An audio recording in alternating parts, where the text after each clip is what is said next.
Alan Berger. Alan and Ezra Berger.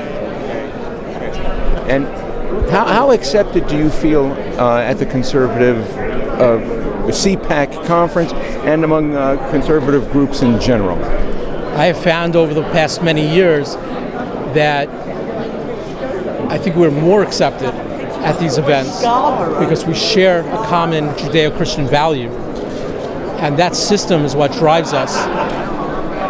Since religion's important, politics as well, we share a common goal.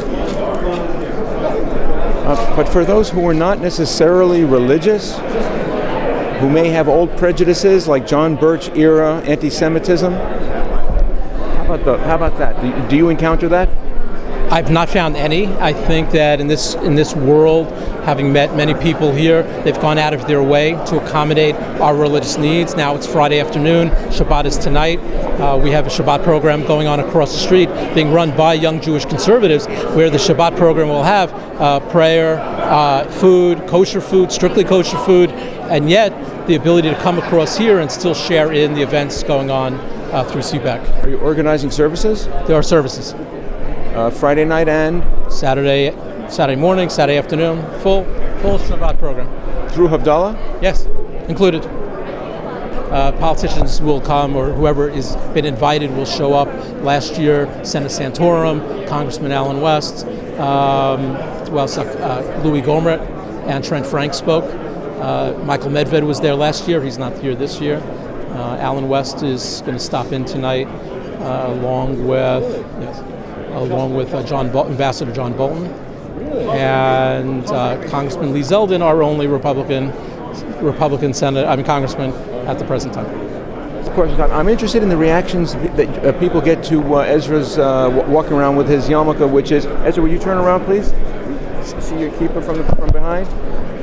His kippah of the U.S. and Israeli flags and NORPAC, which means what? It's a Northern Jersey PAC. It's the largest pro-Israel PAC, doing events for congressmen and senators and people running for those offices that are strong on the America-Israel relationship. What kind of reactions are you guys getting to wearing your kippahs? Every year you see more and more people with kippah coming to these events. All positive, nothing negative. I have heard from Christians that they know that we have a common enemy in the Middle East, and it's been told to me by some in their community that they have concerns for the future, and that is in those countries where Jewish people were the oppressed. There are many countries that are without any Jewish or minimal Jewish populations today.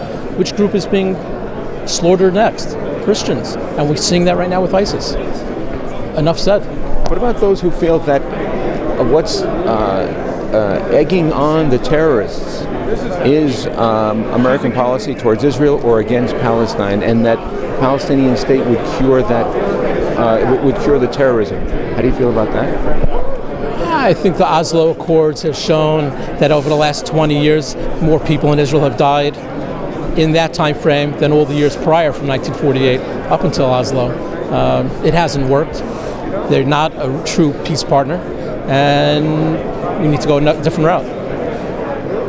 And for people who aren't familiar with, when you say the Oslo Accords, and so therefore it hasn't worked, you mean because it hasn't resulted in a peace agreement yet? Because I think all peace talks that I'm familiar with have always included Israel giving back land for peace. But what peace?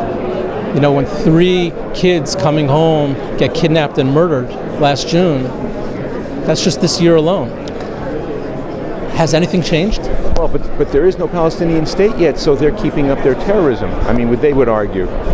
They can argue that, but to be a peace partner, you have to show a decrease in violence, not an increase in violence. Their motto is to continue the violence until they get everything, and what they want is not just East Jerusalem, they want all of Jerusalem, all of Israel, and it to be Judenrein. I think we've gone through that once before.